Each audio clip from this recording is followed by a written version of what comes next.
नमस्कार, मेरा नाम है नरेंद्र कौर और आज मैं फिर एक पीड़ा से प्रेरणा तक की कहानी में आपके पास आई हूँ। मेरे साथ जुड़े हैं संतोष कुमार जी। नमस्कार। संतोष जी का बेटा है करण गुप्ता। तो ये है बचपन से डेफ एंड डम, इसको सुनाई नहीं देता है, बोल भी नहीं पाता है। तो हम इनसे जानते हैं कि इनकी कहानी कब पता चला आपको? मुझे बचपन में पता चला था। जब पैदा हुआ तभी पता चल गया था कि नहीं? जब ये थोड़ा बड़ा हुआ तो बोलता नहीं था, सुनता नहीं था। इसको फिर डॉक्टर को दिखाया था तो डॉक्टर ने बोला कि मतलब सुनेगा तो बोलेगा। फिर इंतजार करते रहे, मतलब फिर उसके बाद फिर इलाज चला थोड़ा, और इलाज चलता रहा। फिर ये धीरे धीरे करके मतलब इसकी मशीन भी लगाई तो मशीन से भी बोल नहीं पाता था इतना। मतलब बोलने की कोशिश करता पर बोल पा नहीं रहा है। अच्छा, कितने साल का हो गया था तब तक? ये हो गया था 6-7 साल का हो गया था। 6-7 साल का। हाँ। तो ये जो है अभी कितने साल का है? अभी ये 12 साल का है। 12 साल का हो गया है। तो अभी इसको समझ में नहीं आता कुछ भी?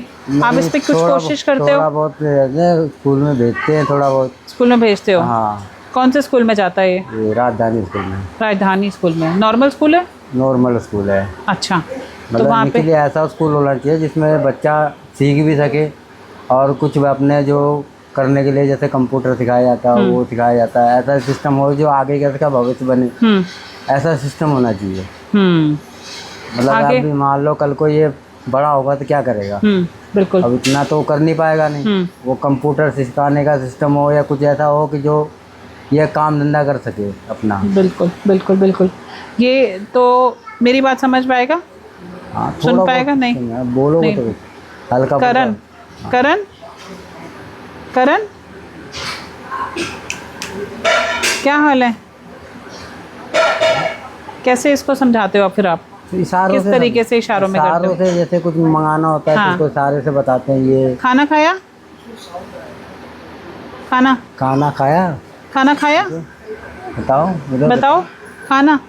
हाँ, तो ये फिर आपने हॉस्पिटल में दिखाया तो फिर क्या बोले? में दिखाया तो बोलते हैं कि मतलब इसको मशीन लगाओ, मशीन से सुनेगा उसके बाद बोलेगा। प्रॉपर इलाज नहीं हुआ कर बोलेगा कैसे जब उन्होंने? इतने गरीब आदमी हैं कि हम जा नहीं सकते। अब वो डेली स्पीच के लिए नहीं आ सकते।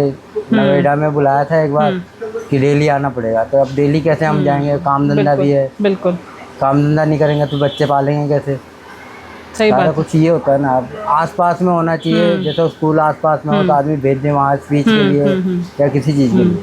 आपकी आंखों में क्या हुआ? आंख में? मेरे आंखों में बचपन में चोट लग गई थी खेत में। ओके। ओहो। उस टाइम इतना नॉलेज नहीं था तो उसके चक्कर में ख़राब हो गई है। ओके। एक आंख से देखता बस खाली। कितनी मुश्किल आप देख रहे हो किस तरीके से ये लोग गुजारा कर रहे हैं, किस तरीके से घर चला रहे हैं, किस तरीके से एक डेफ एंड डम बच्चे को पाल रहे हैं। गरीबी की हद पार हुई हुई है। और आप मुझे ये बताइए कि इसको पेंशन मिलती है कि नहीं? हाँ मैडम, पेंशन मिलती है घर। क्योंकि कुछ आगे क्या सोचा है इसके बारे में? स्कूल जाता है, वहाँ पे क्या पढ़ता है? इसको बस वही पढ़ता है, ABCD हो गया, ये सब हो गया, और थोड़ा बहुत पढ़ता है।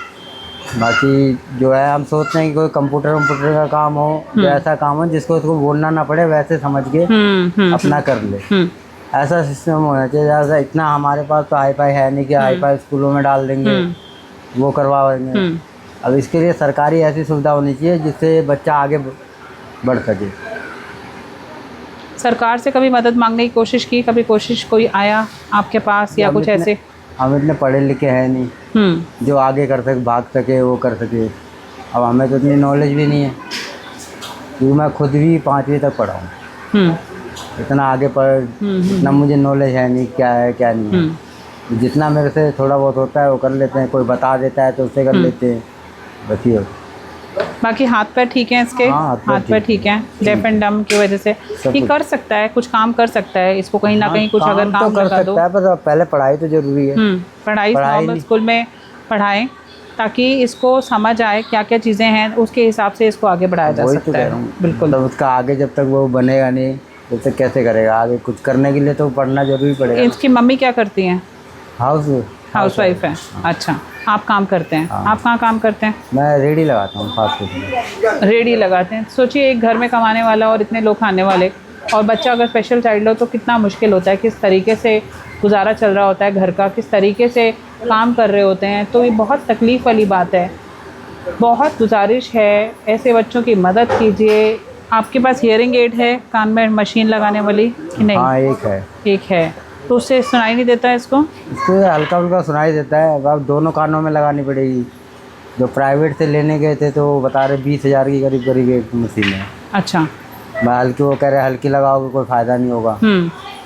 अब इतने पैसे होने भी चाहिए लाने के लिए। बिल्कुल। तो ऐसे लोगों की मदद कीजिए। इनको हियरिंग एड की दिक्कत है, इस बच्चे को डेफ एंड डम है तो कम से कम मशीन से सुन सकता है, बच्चा समझ सकता है, कुछ कर सकता है। तो हमें आप लोगों की मदद की ज़रूरत है। किसी के पास खाने की कमी है तो किसी के पास सुनाई नहीं दे रहा है, किसी के पास कोई तकलीफ़ है, तो इन तकलीफ़ों के सॉल्यूशन भी सोसाइटी ही निकालती है। तो प्लीज़ हमारी मदद कीजिए और हम फिर से मिलेंगे अगली कहानी में आपके साथ। धन्यवाद।